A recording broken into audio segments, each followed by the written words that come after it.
১৫০তম বন্দে মাতরম সার্ধ শতবর্ষ উদযাপন করিমপুরে।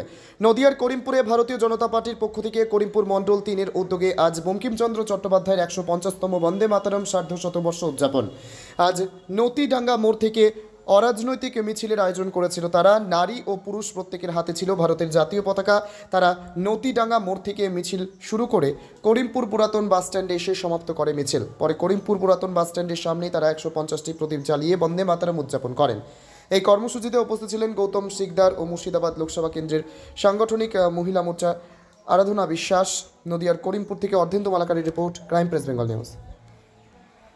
বন্দে মাতরম, বন্দে মাতরম, বন্দে মাতরম। এই চটি পরে নয়, জুতো পরে নয়, খালি পায়ে।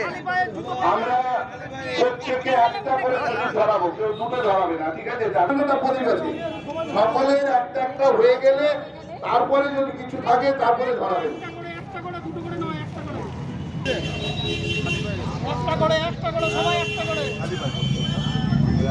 রাজু, তোমার পতাকায় ছোট হয়ে গেছিল, বড় পতাকা নিতে হতো। এই পতাকা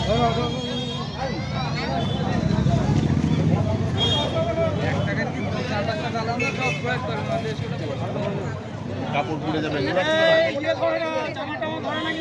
একটা করে না দুটো করে? তাহলে ১৫০টা লোক হবে তো। করিমপুর পুরাতন বাসস্ট্যান্ডে আমাদের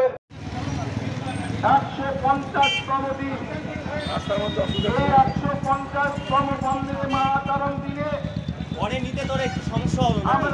বুঝতে পারিনি, আমার রানিং হয়ে গেছিল। এই বন্দে মাতরম একত্রিত করার যে মন্ত্র, বন্দে মাতরমের যে শক্তি, বন্দে মাতরমের যে শক্তি দিয়ে আমাদের বিপ্লবীরা ইংরেজদের বিরুদ্ধে মন্ত্র জপ করে ইংরেজদেরকে বিতাড়িত করে।